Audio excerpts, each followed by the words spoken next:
नमस्कार।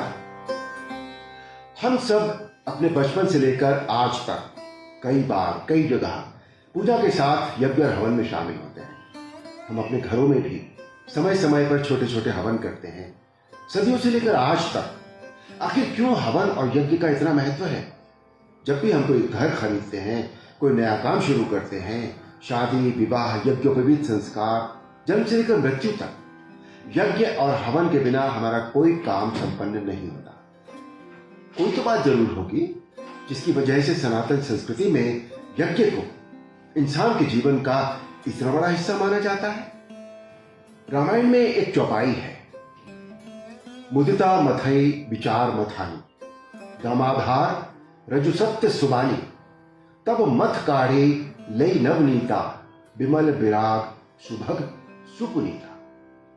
इस चौपाई का संबंध भी यज्ञ से है, जिसका अर्थ है जिस तरह दूध को मथने से उसका जल और घी अलग हो जाते हैं और जब उसी घी को यज्ञ की अग्नि में डाला जाता है तो वो उसे प्रकाश में परिवर्तित कर देती है और फिर ये प्रकाश ज्ञान का रूप लेकर संसार में प्रकाशित होकर अंधकार को दूर करता है।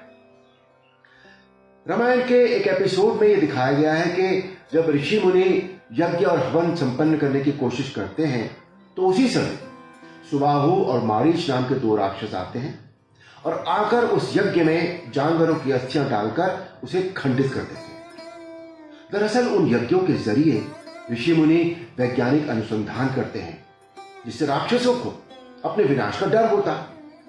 उसके बाद महर्षि विश्वामित्र की आज्ञा से श्री राम अपने भाई लक्ष्मण के साथ मिलकर उन राक्षसों का अंत करके ऋषि मुनियों की समस्या का समाधान करते हैं।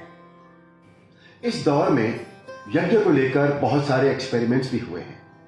एक डॉक्टर ने हाल ही में एक रिसर्च के दौरान 12 टेस्ट ट्यूब्स में खाद्य पदार्थ रखकर उनमें से 6 में बाहर की हवा भर दी और बाकी 6 में यज्ञ से उत्पन्न वायु, जिसे अग्निहोत्र भी कहते हैं, उसे भरकर रख दिया।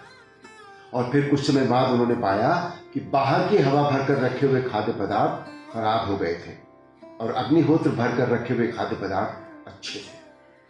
अग्निहोत्र आम की लकड़ी या गुड़ से पैदा हुए धुएं और वायु का स्वरूप है। टेले नामक एक फ्रेंच वैज्ञानिक ने अग्निहोत्र में फॉर्मल्डिहाइड नामक एक कंपाउंड पाया जो वातावरण में मौजूद बैक्टीरिया को मार देता है।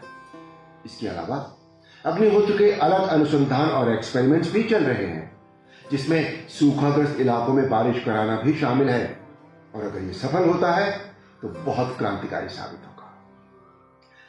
भगवत गीता में भी लिखा है, श्री कृष्ण ने अर्जुन से कहा था, जब यज्ञ होता है तो उससे हवा और वातावरण शुद्ध हो जाता है और निर्मल बारिश होती है। वायुमंडल में मौजूद सारे कीटाणु समाप्त हो जाते हैं जिससे फसल और फल सब शुद्ध होते हैं और फिर जब हमारे बच्चे इस तरह का खाना खाते हैं तो उनका शरीर ताकतवर बनता है जिससे एक मजबूत राष्ट्र का निर्माण होता है। प्राचीन समय का विज्ञान भी काफी ज्यादा सक्षम था।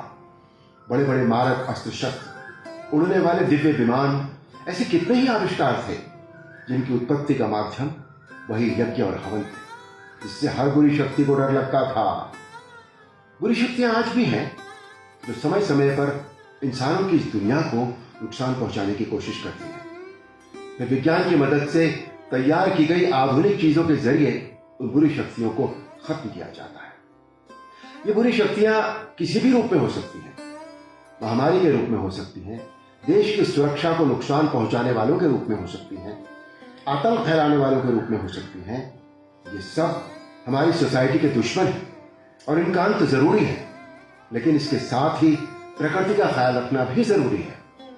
विज्ञान विकास और विनाश दोनों की वजह होता है, लेकिन चुनाव हमारा होता है। अब यह हमें तय करना होगा कि हम अपनी नेक्स्ट जनरेशन के लिए कैसा रास्ता तैयार कर रहे हैं और आने वाले कल के लिए कैसे निशान छोड़कर जा रहे हैं। हमें ऐसे निशान छोड़कर जाने होंगे कि हमारे आने वाले कल में ये निशान हमारे ऐसे सुखी जीवन के आधार स्तंभ हों जिस तरह के सुखी जीवन की परिभाषा हमें रामायण में मिलती है। जय श्री